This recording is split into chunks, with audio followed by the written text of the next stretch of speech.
any question. All questions are great questions. Okay? So with me I have today two gentlemen. The founder of a Silicon Valley company cannot be an Indian pastor. You cannot make everything for everybody. You have to make something amazing for somebody. No one likes to be sold. Everyone likes to buy. So it's AI is here.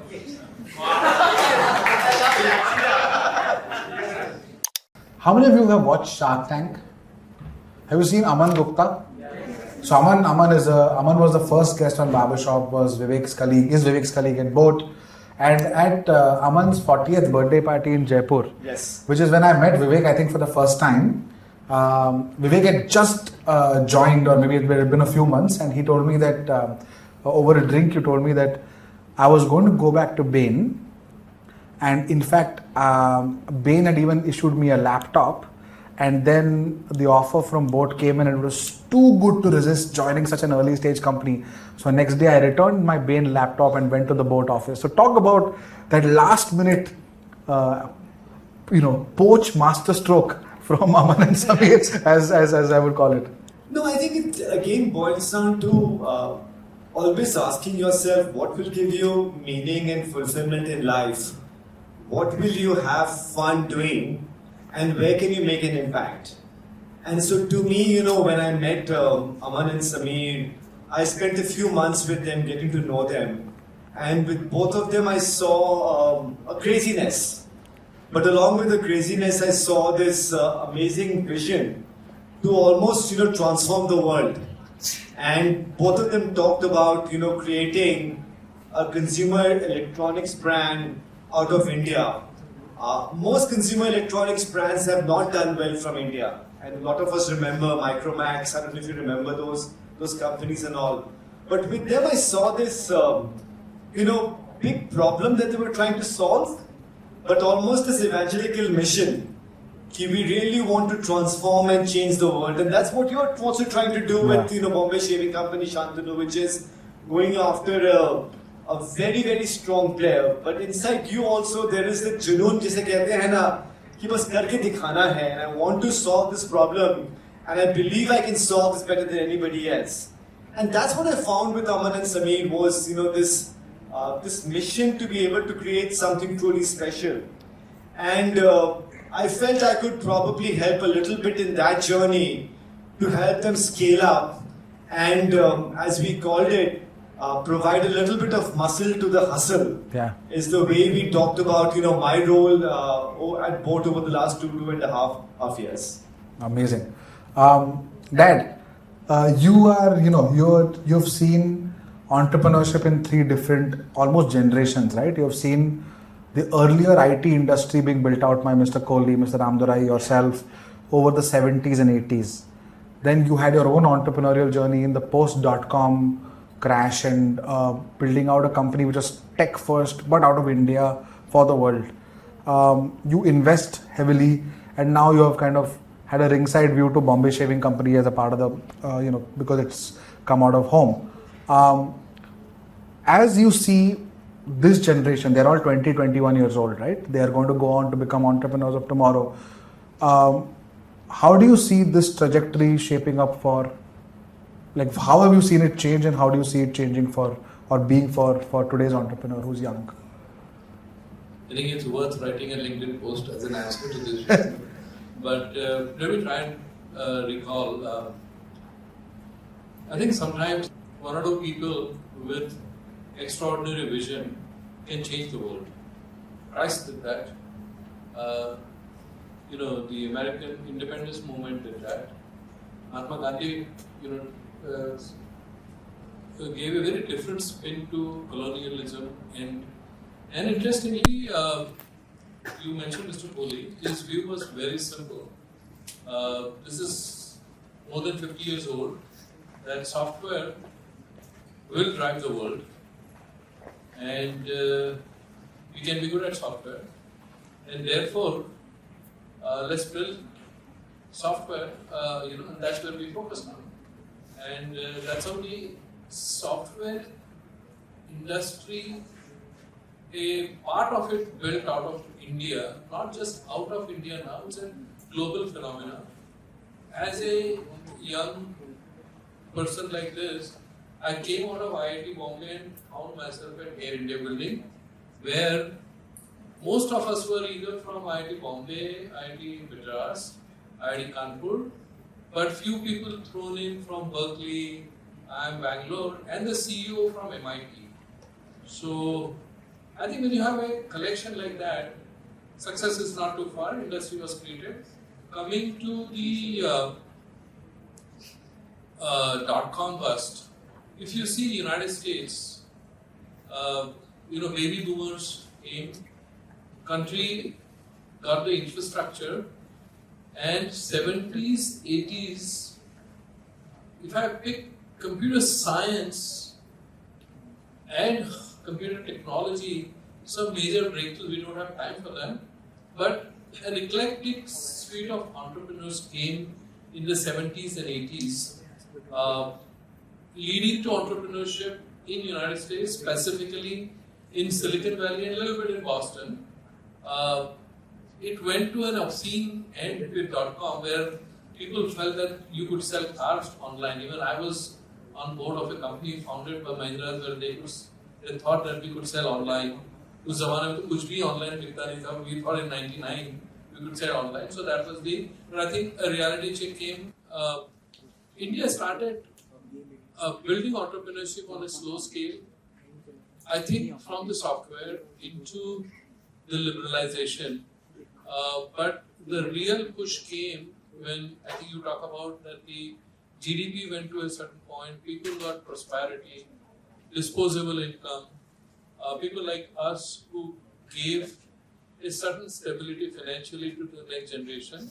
And specifically last, I think 6-7 years, the Me Too to large scale to scalable to now deep tech. And just to share with you, I was in Bangalore about 4 weeks back, and I spent time with 4 founders who are building a photonic quantum computer. That kind of work happens only in MIT Stanford. And I can tell you, chipsets are being designed, bunch of stuff is happening in colleges. I just wish I were 30 years younger. Well said, well said. Actually, if you guys, how many people here watch cricket? Everyone watches cricket. The one-day international cricket World Cup is around the corner. Do you guys know? You guys were probably not born. Do you know when the first one-day international was played ever? 1974 or 1972 or 1974. But when was the first one-day international double century scored? Someone said it right here. 2010. Who scored it? Tendulkar. So it took 36 years of one-day international cricket. I think 2,600 matches had been played, and nobody, not a single batsman, had scored a double century until that auspicious day against South Africa when Sachin Tendulkar scored the first 100. From 2010 to 2023, in 13 years alone, there have been 14 double centuries scored by 11 batsmen. The larger point is, sometimes it takes a long time for a person to break, or for an institution or for an industry to break a barrier. But once you do that, you suddenly see a lot of barriers falling around very quickly. And you see it in athletics, you will see it in Olympics, you will see it in innovation, you will see it in entrepreneurship, you will see it everywhere. So, what was one-off, like Neeraj Chopra's gold medal, was a one-off event in Tokyo. I can guarantee you that by Los Angeles 2028, we will have 8 to 10 track and field gold medalists, which were never heard of. I don't think in my generation I ever thought India would qualify for the Football World Cup. I'm fairly certain that 2030 we'll be playing the Football World Cup. So that's the point, right? It takes a long time for it to happen for the first time, but once the first domino falls, the next can fall. And for you guys who want to be entrepreneurs, that is a lesson that maybe for Sachin and Billy building Flipkart, or for Naveen building in Mobi, or for Falguni building Nykaa, it was all kind of, for that building out Airtight, it was new territory, disruptive, never done before, it took a long time. But for me, it's much easier, and for you guys, it will be much more easier. So the larger point is, take risks, and build out something which is very valuable because you have time on your side. Another thing I think is career growth. How long did you think your career was going to be when you graduated out of IIT? I had no idea. But given what you had seen with your older generation and so on, I think, at that time, the limited environment that I was in, solving interesting problem was, I think that's what consumed us. Probably because if you look at computer science as a discipline, it's not more than 60 years old. And if you take 35 years back, that means we were right in the middle of it. And so we were kind of consumed by that. We heard Narayan Murthy do Infosys that time. They struggled for nearly 10 years. So software consumed us rather than entrepreneurship. yeah. But 10, 15 years, and that was kind of like a aging, people started telling me that I think you ought to found a company. तब जाके समझ में आया कि अपने में भी कुछ हो सकता है. That's amazing. No, because in that generation, that you graduate at 22, 23, and you see your parents retiring at 55, 57, you typically have a 30-year horizon into a career. Single company, single role, maybe expanding, but it's a 30-year view. But Vivek, when you graduated Harvard, how long did you think your career was going to be? No, as you said, Shantanu, look, what people forget is that an average career will still be 40 to 45 years. And for some of you, it actually might be longer. Correct. Even life expectancy. The key is how do you break that career into different chunks. Correct. And do different things. But the careers are still going to be, there are obviously some people who get very rich very quickly, but that's the 0.001%, right? And we celebrate those stories. But the reality is that you have to have the staying power to be able to work 30, 40 years. But that career can actually have now phase 1, phase 2, phase 3. You have the choice to be an entrepreneur at the age of 48, which wasn't the case before. But I think the idea that I am going to quickly become rich and retire, that's far more rarer than actually that's useful. That's what's typically the case. The key is to keep on learning and redefining yourself. Because if you think about it, till 2 years ago, or till over a year ago, no one had even heard generative AI, right? And all of a sudden, if you don't know generative AI, then you wonder how relevant your skills would be. So the ability to have what I call a learning mindset, growth agility, intellectual humility, and also thinking about life being a marathon, not a sprint, I think is very important. Think about you, Shantanu. You started in 2015 in Bombay Shaving Company. Look at the grind that you have gone through to get to where you are, and you still say today is day 0. Right? And so I think that's very important, is not to get seduced by these get-rich-quick success schemes. Ultimately, success will come to those who are willing to work hard, willing to persist over a much longer period of time. I completely agree. Which I have the privilege of age. I was based in London, as you know, when you joined, filling in for our VP EMEA, and there was an invitation from Oslo, Norway, to give a talk. So we got a call from my head office saying, Kiran, you're closer, why don't you go there? And so I said, I'll accept it. And while we were there, I had to visit the Prime Minister's office for wireless, but that's what we did. And an American does not need a visa.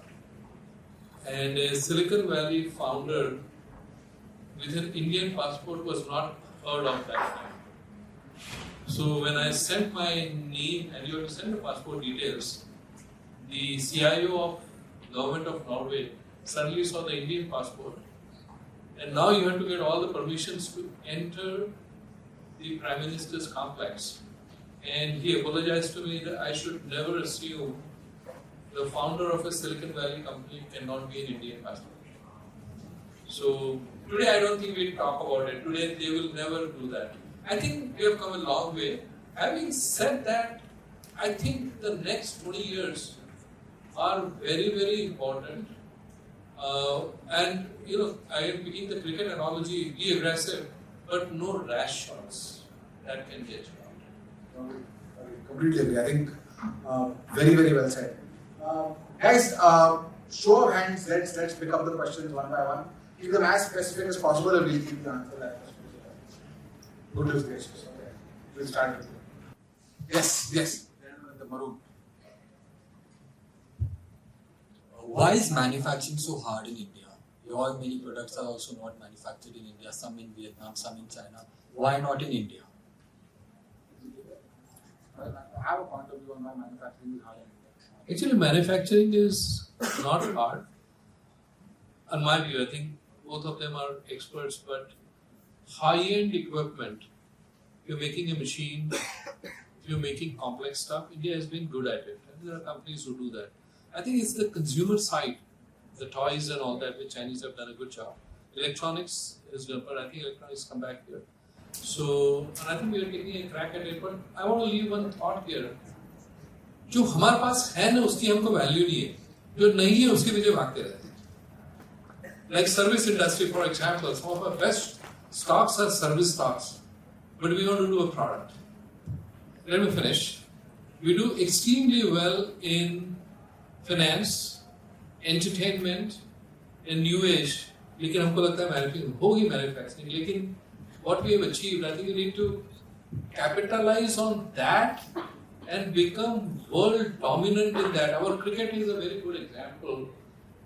When Tendulkar or Virat Kohli or Rohit Sharma, they go out to dominate, to destroy the bowling, and the other way around with Jasprit Bumrah. So I think that mindset needs to come in. Where we are good, we want to make sure that we are. My views, I think there are two things. I think one is manufacturing is capex intensive, so financing is always complicated, right? India is tough to finance. Even just land regulation is complicated. Industry regulation is complicated. Taxation is the way it is. We have done well in automotive, for example, over the last 10 years. We've done a fantastic job in manufacturing, especially in electric vehicles. The capex has been very efficient. Our asset turnovers have been amazing. Electronics, for example, now is becoming a lot better. So that's one issue, and there is just a lot of friction. It's not a capability issue, it's a friction issue at the regulatory and asset level. Second thing is, we are very, very young country. We are 15 to 20 years behind China on most things. We have independent for 76 years. We were resource constrained for 70% of our 76 years. We still are in many ways. We are a country that has stood in lines to get milk for decades. Right? This generation has not seen the resource constraint of previous. And the reason for that, the result of that is, we are a very jugadu country. And it's a good thing also. We are frugal, we are able to get very efficient in a lot of things. A lot of very smart service entrepreneurs and so on are there. But that jugad mentality actually comes in the way when it comes to world-class manufacturing and quality. We struggle with it. So if you see, for example, if you see Mahindra cars or Tata cars from 2005, you see them today, they have taken a lot of time to remove the jugad outset of automotive engineering to world-class German learning, and now they have been able to invest money in. But still, it's nowhere close to where we can be. So I think it takes some time. So there are two things. One is friction of regulation and asset turnover, and second is the culture of innovation that leads to world-class product. But I think slope is more important than my intercept, always. So I think the slope is great. My intercept can be whatever it is. Starting points don't matter. So hopefully we'll get to a good manufacturing situation. Yes. So I have a question. There's a mic on there. Yes. So my question is for Vivek sir. Thank you for the insightful session. So basically, as Shantanu sir mentioned that Indians are all familiar with the jugad mentality and settling for rather not a very premium quality product for a normally priced range that very well boAt offers. So does boAt ever plan to go international and compete with Sennheiser, Marshall and other major brands which are dominating in that range? And if yes, then how will it affect the costing and scalability that boAt offers, and which is its power right now? So that's my question. What's interesting is if you look at the Indian consumer across electronics, across fast-moving consumer goods, Indian getting the price value equation is very important. It is not about selling the cheapest product. It's about actually offering the best value for a particular price point. And what boAt did exceptionally well was to find the right mix between affordability, fantastic design, great quality, and a very strong lifestyle positioning. Right? Till boAt came into the category, headphones were priced at 5,000 rupees or higher. And they were a fairly fuddy-duddy, boring kind of a category. So boAt actually was able to launch the same products with equal quality at 2,000 rupees. And that required a huge amount of frugal engineering, innovation. They added lots of Indian features like sweat-resistant headphones, longer battery lives, and they made the colors far more vibrant as well. So I think the critical thing in India is the mass market, whether you call it masstige or mass premium, that's where you have a huge amount of volume. There is a premium market, which is the top 1% of the population, and that is the Apple market. We know that the Apple user will never really want to consider boAt, but we are very confident that the Sennheiser, the Samsung, the JBL user, we can offer a better proposition for those customers and convince them to buy boAt. So across categories, for those of you entrepreneurs, this is what Shantanu is also doing. Look at the mass market, look at mass or mass premium. That's where the biggest opportunity will be, because you can make money and you can differentiate as well. And that will be the strategy as boAt now goes internationally as well. I do believe there is a significant opportunity in the world for people to buy $50, $70, $80 headphones. Not everyone will want to spend $200 or $300 for an Apple-like headphone, and people may not want to buy a very cheap headphone either. But across the world, I think we will see significant opportunities for boAt to look at international markets.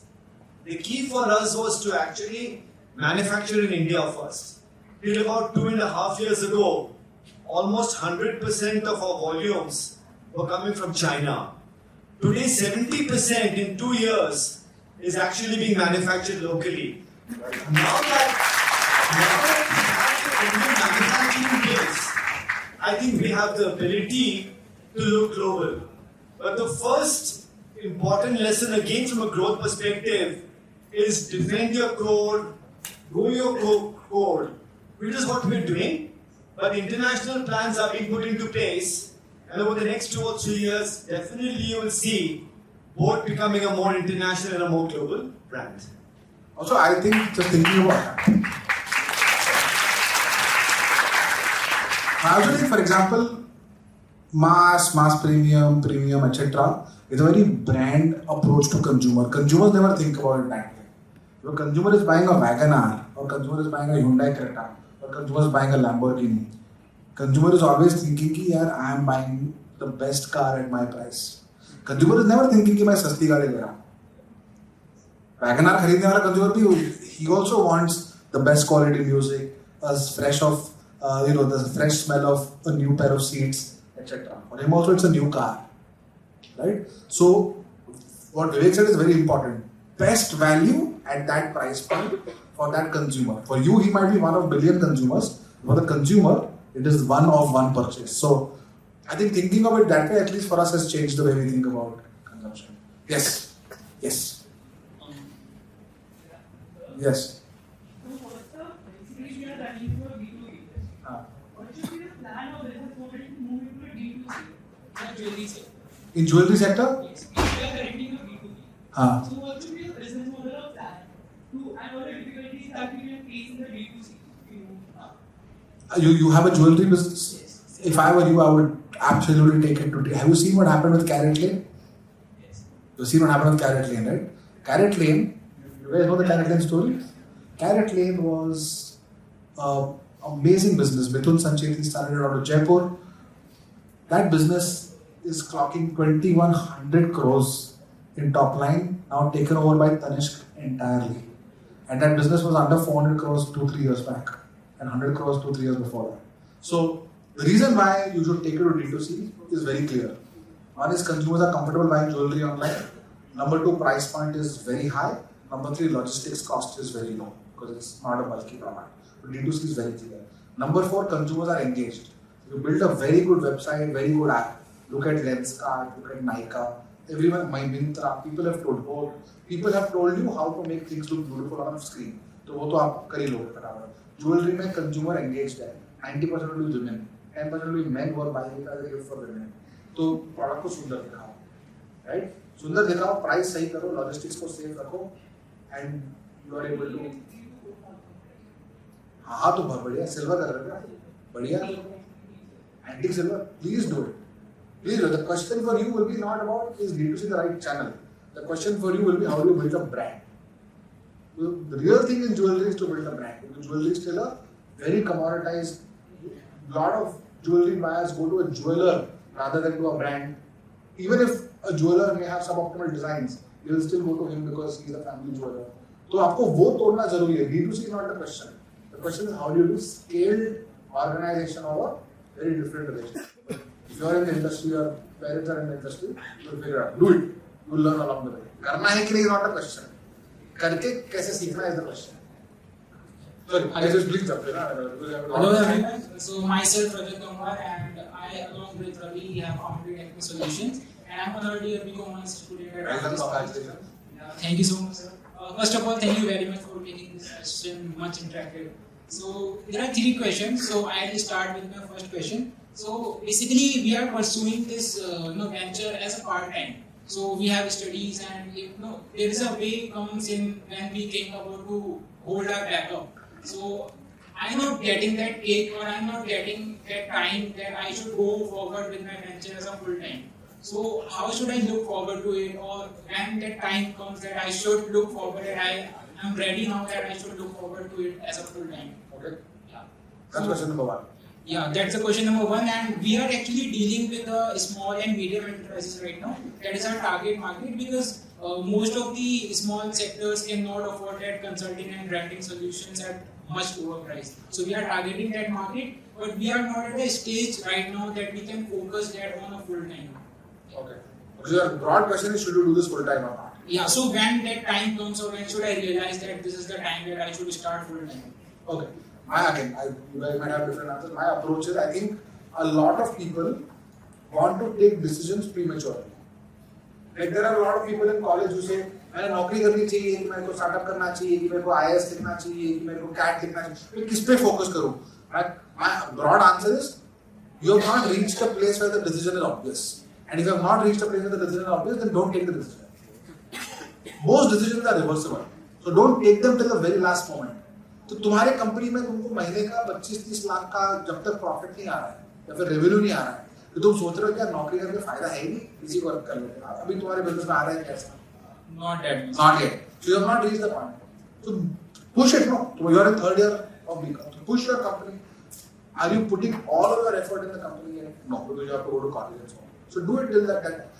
When you get a job out of college, or you get admission to your postgraduate, or you have an opportunity with your family business, or something else which is different, and both of those are ripe opportunities, then you have to choose.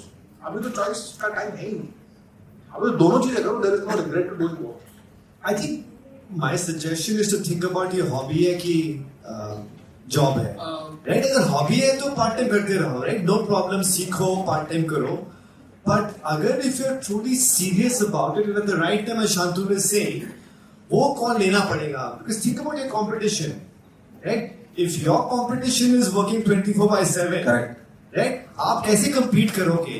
Right? अभी तो मतलब conviction नहीं है, confidence नहीं है, शायद funding नहीं है. But at some point, you can't scale up and grow a business part time. बहुत मुश्किल हो जाएगा. Hobbies कर सकते हैं, पर अगर करना पड़ेगा तो you have to give full commitment to it. I think gravity between business and entrepreneur is very different. Entrepreneur doesn't create gravity, business creates gravity. तो बिजनेस तुमको खींच लेगा अंदर तो खींच ही लेगा, मतलब तुमको एक डिसीजन लेने का टाइम ही नहीं रहेगा.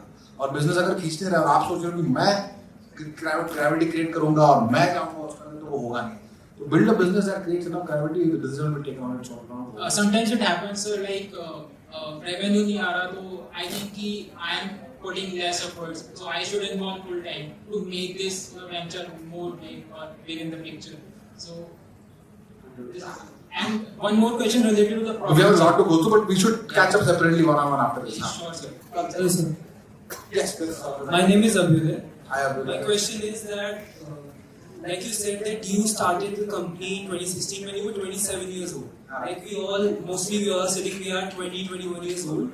So, would you suggest that if we get an opportunity right now, so we should take it or not, or we should engage ourselves more into gathering more information about the market first, and then we should engage ourselves 2, 3, 4 years later.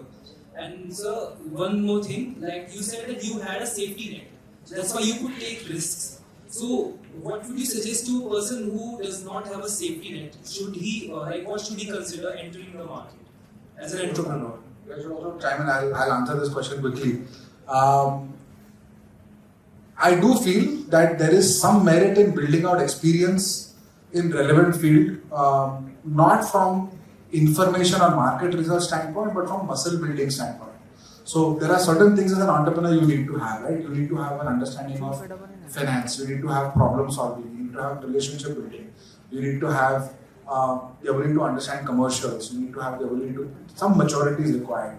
I do feel that 5 years at McKinsey shaped a lot of my formative chops as an entrepreneur. Okay? Not that I didn't have them at 22, but they became a lot sharper at 27. So self-awareness is important. There are many amazing entrepreneurs at the age of 22, 23, 21 also. But fundamentally, if you see later stage, second time, entrepreneurs in the age of 40 to 50 are considered to be the most successful from a historic statistical standpoint, right? But at 21, 22, you also have more time to make mistakes. So there's no right time. Just make sure that mentally you are ready and you have sharpened these 3-4 things from a confidence standpoint. Coming to safety net, I think draw out worst case scenario very quickly. If I'm 21 साल का हूँ, like what the question which Karthik asked around, when do you stop? You also have a clear view. I'm going to start at 21. I'm going to put 10 lakh rupees जो मैंने पापा से loan लिया है, फिर मैंने बचाया है, जो भी है, 10 लाख रुपए मैं डालूंगा. जब तक ये खत्म नहीं होगा, तब तक मैं ट्राई करूंगा. जब ये खत्म हो जाएगा, 2 years, whichever comes earlier, I will quit and start off. Or if I hit 10 lakhs of revenue, 20 lakhs of revenue, some PMF, I will raise money and go forward. Have very clear decision-making points, and those are your safety nets. Your safety net is not really money or whatever else. Have a physically healthy body, a mentally agile mind, and a clear clarity of what you need to have upfront. Then safety nets are very important. Hi. Yes. Hey, hi. My question to you is, sir, how to connect with retail stores? Share some tips. How to connect with retail stores? That's a very Loaded question. the first thing about selling, I'll tell everyone, is no one likes to be sold. Everyone likes to buy, right? So no one likes to be sold. Everyone likes to buy. So one is for you to be absolutely clear on 3 questions I always say. Why should someone buy? Why should someone buy from you? And then why should someone buy from you now? Those 3 questions are critical in terms of any selling that you are doing with a retail store. But it is very important to first of all be very clear about your product. You have to know your product in and out. वो conviction बहुत ज़रूरी है. Normally people say selling is 90% conviction, 10% perspiration. That is the number one thing, is to know your product in and out. Second is to be able to really build a relationship with the retailer. होता क्या है कि we keep on trying to sell and we talk a lot. Listen to the retailer, understand the retailer's needs, and do research. कि वो retailer और क्या बेचता है, what other products do they have. Do your groundwork so that you know the retailer quite well. The third is if you want to make money, the retailer also has to make money. Right? Otherwise, why would the retailer sell? So absolutely be clear that if you're making money, you're also going to make the retailer also prosperous. So knowing the product, building a relationship, knowing your retailer, and then fourth of all, making sure that the retailer will also make money along with you, that's critical. And just don't do one sale. Ultimately, it's going to be a relationship. You want to keep on coming back. So I think that relationship aspect of it also we tend to be able to forget. Get that feedback in. Those are some important, I think, techniques to sell. A few other things are very important. Jo dikhta hai, wo bikta hai. So don't underestimate the importance of visibility in the store, importance of packaging. So one of the things I think Shantanu is really focused on right now with the new products is it's a delightful packaging. It's a new brand logo, but the product actually looks very nice on the shelf.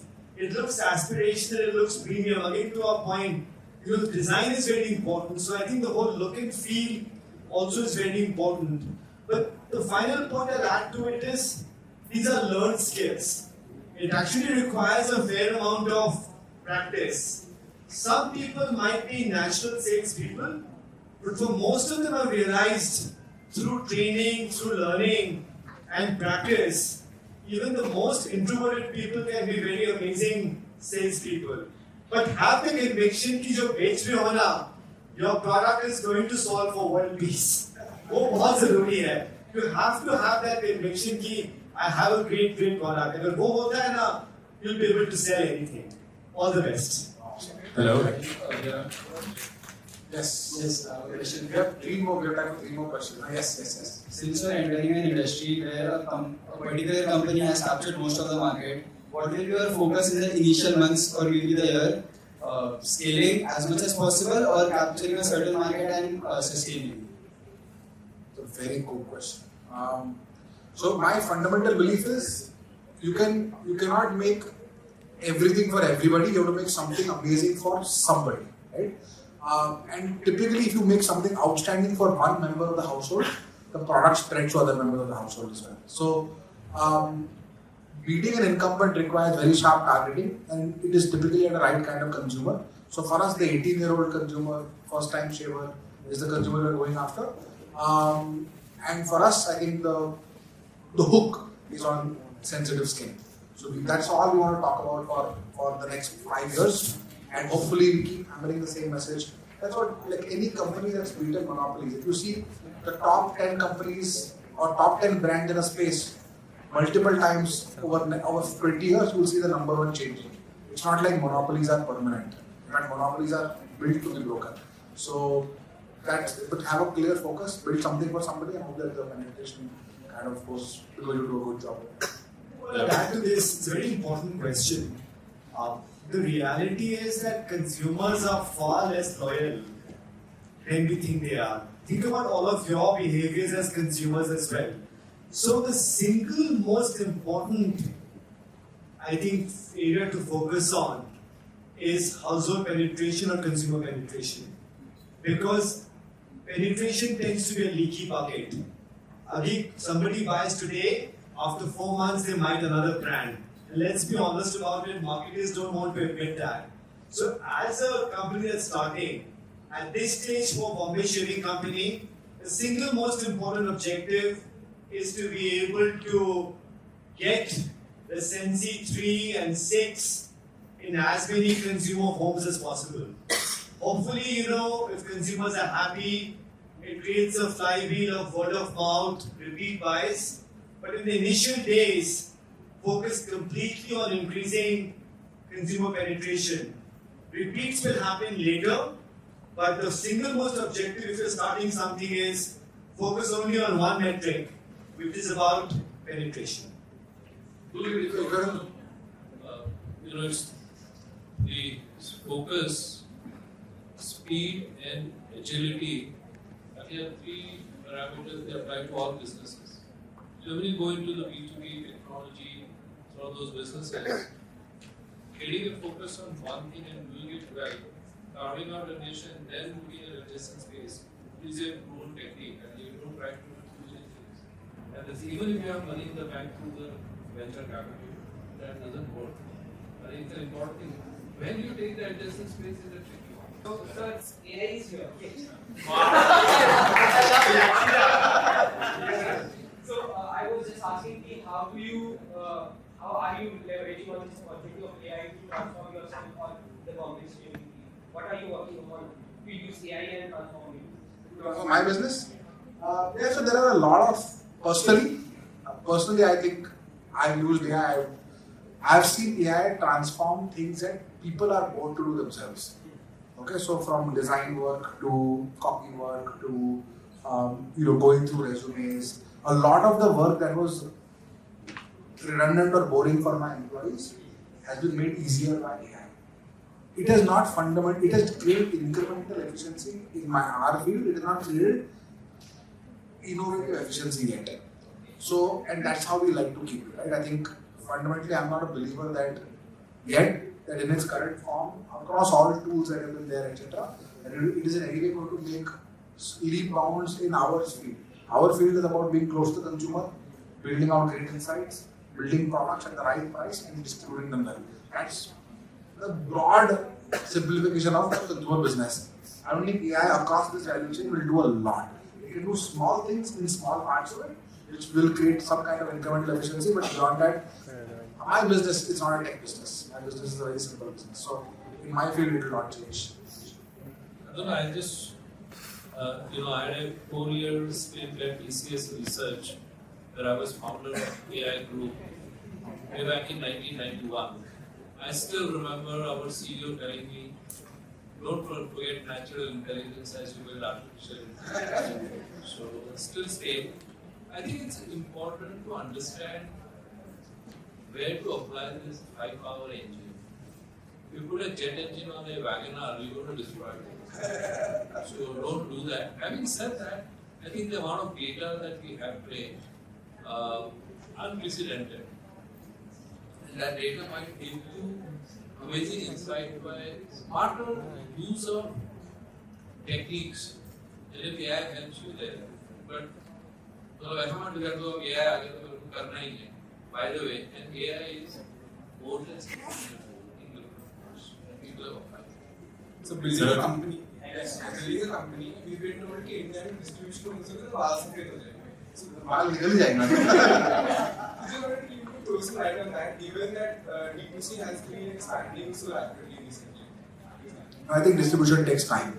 So distribution is so like Vivek said, right? Penetration is the number one thing. You guys, anyone who wants to build a brand, How Brands Grow by Byron is one of the best books. It talks about a lot of these concepts in a lot of detail. I think India my fundamental belief is, if you try to distribute in every kind of channel at the same time, you will fail, because different retail environments require different assortments, different merchandising, different commercials, and different kind of org structures. Everything is, but if you only want to sell in cosmetic stores in India, you need a different kind of team. If you want to sell only in salons, you need a different kind of team. If you want to sell in Kirana stores, you need a different kind of team. If you want to sell one SKU which sits in a refrigerator, you need a different kind of supply chain, right? So, कहाँ बेचना है, ये decide करो, और फिर उस हिसाब से, I to feel, for example, build out micro market by micro market sales. I would genuinely believe geographical micro markets with single kind of retail environment push, then expand to 2 retail environments, 3 retail environments, then when you build 3 right answers, then take the geography from a city to 2 cities. Don't try to do 10 cities, 5 retail environments same time. That's why people find distribution hard, because they try to solve all the problems together. And it is a feedback loop. You will go into one retail environment, you will realize that this price cake नहीं हो रहा, ये consumer ये बोल रहा है, etc. And then you will fix it. And then you will go again, and then you will fix one more thing. Like you look at any brand, Godrej detergent, to Nirma, to Godrej, to all from Lifebuoy, etc. They all started with a very focused offline strategy, which then moved and moved and moved. Start small. How do you take Lala business or conversion business online? That's a very good thing. Ask 100 days to We have a business that does this. We take And there are so many, from jewelry to apparel to consumer electronics, etc. I think idea is build out a destination which is engaging, give a great deal to the customer, and have consistent delivery of the product. That's it. There are three things that, for example, Flipkart track. As I said, for distribution business, so let's say if somebody has a large distribution network, but getting that distribution on an online thing, Very different. It's a totally different problem. It's like saying I'm great at playing cricket, but tomorrow how do I make good dal khichdi? They're two very different problems. That was like building online business is complete. They use the consumer insights and some of the business intelligence from offline, but you have to start from scratch. You build out a great destination. You have to build out a great consumer tech solution. You have to build out warehousing. You have to build out delivery. All of it. But consumer is the same. So it's not that hard, but we'll do it. Play the game the right way. All right, we have time for one last question, guys. If not this industry, if today I would start, you would start up with what you do.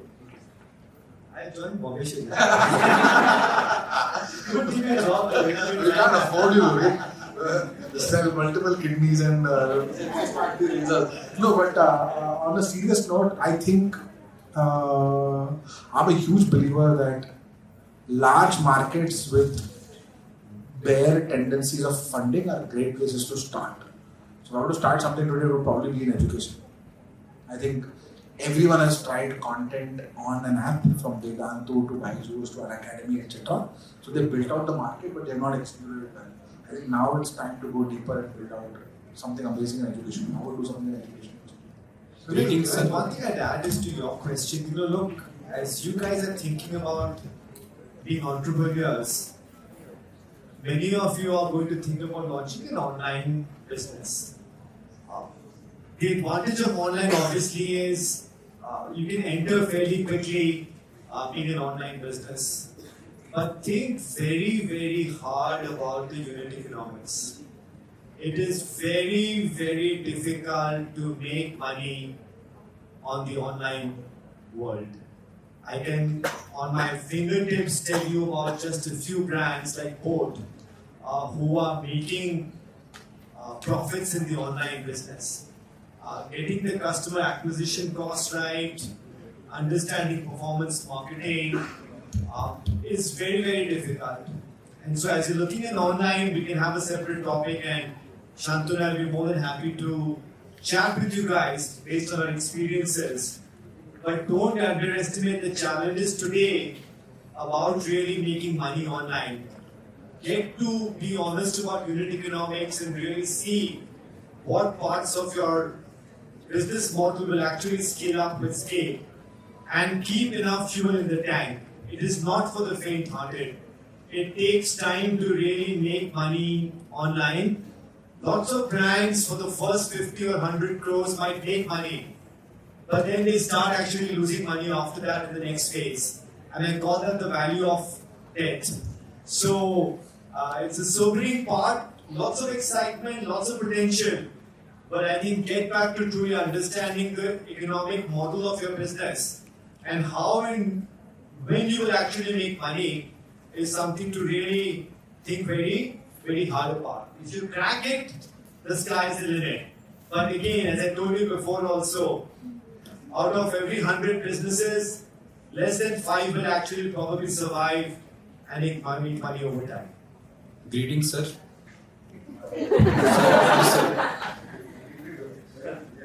Sir, these days... Ask question.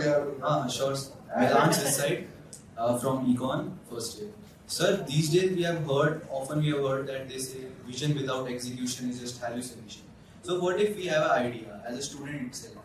So should we pulse towards the funds or towards the grants we get?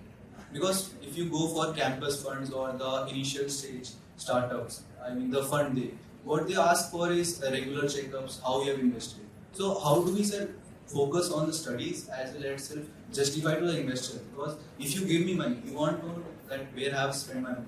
So should we go towards the grants or towards the funds? I think you should go towards neither if you are not sure of how to deploy the capital. It's not a funds versus a grants question. You're right. Vision without execution is not worthwhile, right? So the biggest skill of a founder is allocation of capital. So if you have an idea, but you don't know how to allocate capital and time to it, then you should not raise the capital at all. Right? You should know and capital allocation is a great homework test for you. If I'm going to raise 10 crore rupees, I'm going to put 20 lakhs in this, 30 lakhs in this, 50 lakhs here, 2 lakhs here, 7 lakhs in hiring, blah blah blah. Okay? And then you start measuring yourself to the return on the capital deployed. You yourself will do a better job than your grantors or investors of whether your company is worth it.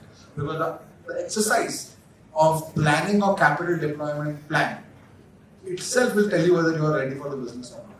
So it's not about a grant. Don't think that if you get a grant that you have lesser onus to return capital or build a good business. By the grant, I mean ki these days government are involved in giving. Whoever is giving, that's taxpayer money, man. Doesn't matter. If you are getting money, there is the highest bar on creating something that is worthwhile. For every rupee raised, you need to create 20 rupees of value over a period of 2 to 3 years. So, but these days it's less hectic to explain to the government than to the private investors.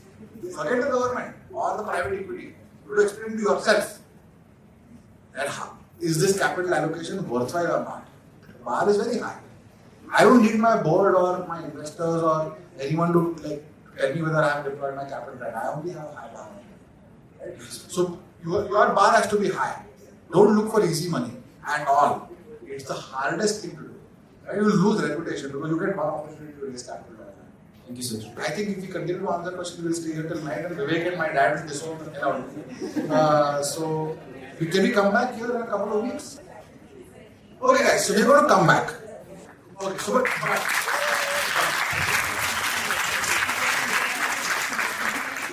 are 2 things we will do.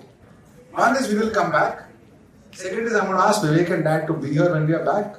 In addition to them, I promise to bring you one more mentor, entrepreneur, CEO, along with them for the next session. That is my commitment to you guys. For me to come back is that everyone here has to buy a Sensi razor and give us feedback at that day. Sorry. But what? Because Vivek is a razor over there. He's right. By the way. Vivek, so think about this. Right? Vivek signed on to be a razorpreneur. He decided to go into stores. He decided to sell. For someone as successful and senior as him to take his job so seriously shows the intent to the program and the need to be a great entrepreneur. So that's what I want from you guys. Okay? From Hindu College, from Ramjas, from DTU, I want to see people sign up on Razorpreneur, www.bombay.com/pages/Razorpreneur. Okay? Or just Google Razorpreneur, click on the first link. Sign up, put your name, phone number, email ID. Okay? Buy your first set of 10 razors. And I know this might look like me selling, which it is. But I'm doing this for you. No, I'm genuinely doing this for you. Because I feel that many people forget that learning to sell is the most important thing you will learn. Have you seen Wolf of Wall Street? Yes. Jordan Belfort says that, right? Sell me this pen. It's a critical question. You will be able to do something amazing in the most mundane situation. It's about relationship building, it's about commercial understanding, it's about putting yourself out there, it's about humbling, it's about perseverance, it is about getting that high when you make the first thing happen. So do it. Be a part of Bombay Shaving Company, be a part of my family, be a part of this program. Sign up, it's just 10 razors. That is whatever, 800 rupees. Sell those razors, you'll make $1,000. We just had someone yesterday. Shweta here, please come. Shweta has sold, please give a round of applause to Shweta. Shweta is our razorpreneur, our first razorpreneur to hit 100 razors. And she's going into the market, she's in a WhatsApp group, she's going and killing it and teaching us so much. So now she's become my friend. Yesterday we had another razorpreneur who placed an order for 1,000 razors. And Shweta is feeling, fuck, how do I get to 1,000 razors now? And so she I need to get there, right? But this is the thing, it's about competition, it's about sales, it's about going into the market. And razorpreneurs who sign on, do this, will get quick access to me personally, to people like Vivek, my dad, and 60 other razor gurus as we call them. Razor is inconsequential. Learning to sell is more important. बहुत interesting होता है जब आप market में जाते हो लोगों से मिलते हो एंड टेल की इंडियन ब्रांड है क्योंकि मैक्सिमम सभी बोलेंगे जिलेट यूज करते हैं, और शॉप्स पे भी क्या आप रेजर रखते हो तो कॉर्नर लगा देते हैं, उसमें सबने जिलेट ही रखा है। तो फिर आप बताते हो इंडियन ब्रांड्स हैं, इंडियन कंपनी है, तो लोगों को समझ में आता है कि ठीक है कोई कर रहा है तो हम लेते हैं, हम यूज करते हैं, हम फीडबैक देते हैं, तो वो बहुत अच्छी चीज़ है हमारे। And happy teachers day to all of you.